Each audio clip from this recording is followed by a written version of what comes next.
What's going on, guys? Today I'm going to show you an extremely easy method for doing Barrows Rise of the Six. So if we go here into the Beast tab before we start this, you can see Derek, Guthan, and Varrock are all on one side. This is the optimal rotation to be doing. You can do it on any rotation, but this is definitely the easiest one.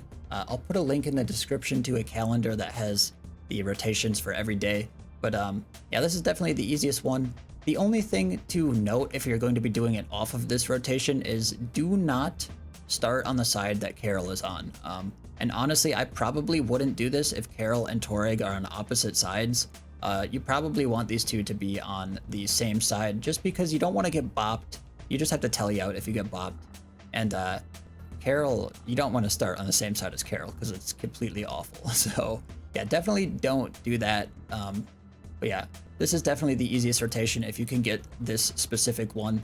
But anyway, for the gear, I just used the Scripture of Full, the Salve Amulet. Salve Amulet is incredibly good here, and then basically just a piece of gear with Undead Slayer, and Biting is really good with that as well because we want to be critting as much as possible.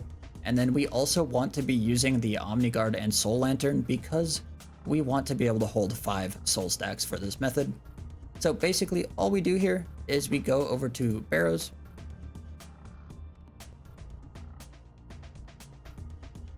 And while we're going through here, I'm just going to talk a little bit. So I can click on this robe. So some things that are really helpful for this are Persistent Rage. Persistent Rage is really good for when you're running through the tunnels, you regen back up to 100% adrenaline. It makes it so you never have to go to the adrenaline crystal at War's Retreat, which is really nice. And then Mobile is also really good. I have it on my Excalibur. I have Genocidal on my gear right now for Vorkath, but yeah, Mobile is really good as well for the tunnels just to get in and out as quickly as possible. And then basically all we do here is we Premulate, we use Runation, we overload up.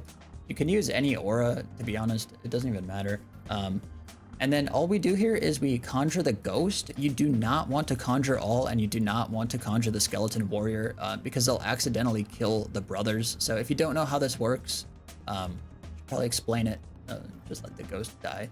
But yeah, if you don't know how this works, basically the brothers on the opposite side will jump over to your side as long as all 3 brothers on your side are still alive. So what we end up doing here is attacking the brothers and not killing them, but getting them as low as possible. And then the other brothers will jump over, and right as the other brothers jump over, there's like a little chat box message thing that pops up. And all we do is we use Invoke Death, and then Threads of Fate, and then Volley of Souls. You probably want to Finger of Death maybe before the Volley of Souls, but yeah, so it's like Invoke Death, Threads of Fate, Finger of Death, and then Volley of Souls. And if everything goes correctly, you should insta-kill every brother and get as low as a 30-second kill, but you'll probably end up getting like a 35-second kill if you do it correctly. You have to be like super perfect to get the 30-second kill. All right, so I am going to do another kill here, and one little tip that I'm gonna give so you don't accidentally kill the brothers is bring an EOF, and then after you're done scything, you can switch to the Salve Amulet. I found if you use the Salve Amulet, you kill the brothers way too often. Like you just randomly destroy them with the Salve. Like you can hit like a 25,000 with the 3rd scythe hit. It's kind of ridiculous. But yeah, if you do bring a Salve and then a Salve switch, it does make it a little bit better, but it's way more effort, I guess. So we'll just try that again here with the Salve Amulet. Conjure, Critical Scroll, ability, and then start the instance.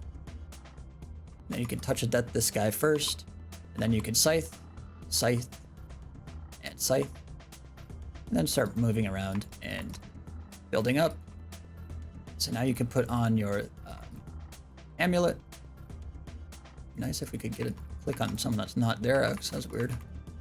And then just run around a little bit. And now we use Invoke Death, Threads of Fate, and Volley of Souls. And we didn't kill everybody, unlucky. There we go. So you can see 33 seconds. It's a lot more consistent when you do the switch to the salve amulet, just so you don't accidentally kill the guys. I've found it's a little bit tricky because you end up killing the guys if you just camp the salve amulet. Like, I've killed Darok so many times on accident because the salve amulet, like, you just hit like a 30k with the scythe ability, like the third hit of it. It's kind of ridiculous. But yeah, if you do want to bring the switch, it does make it a little bit more consistent.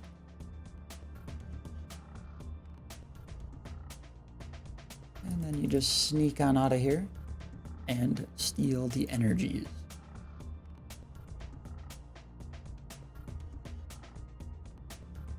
Thanks for watching, guys. Hopefully this method gets you some really easy RotS kills. I know this method is a little bit goofy. It doesn't always work perfectly every single time, but generally if it does screw up, you get like a, you know, maybe up to a minute kill instead of like a 35-second kill.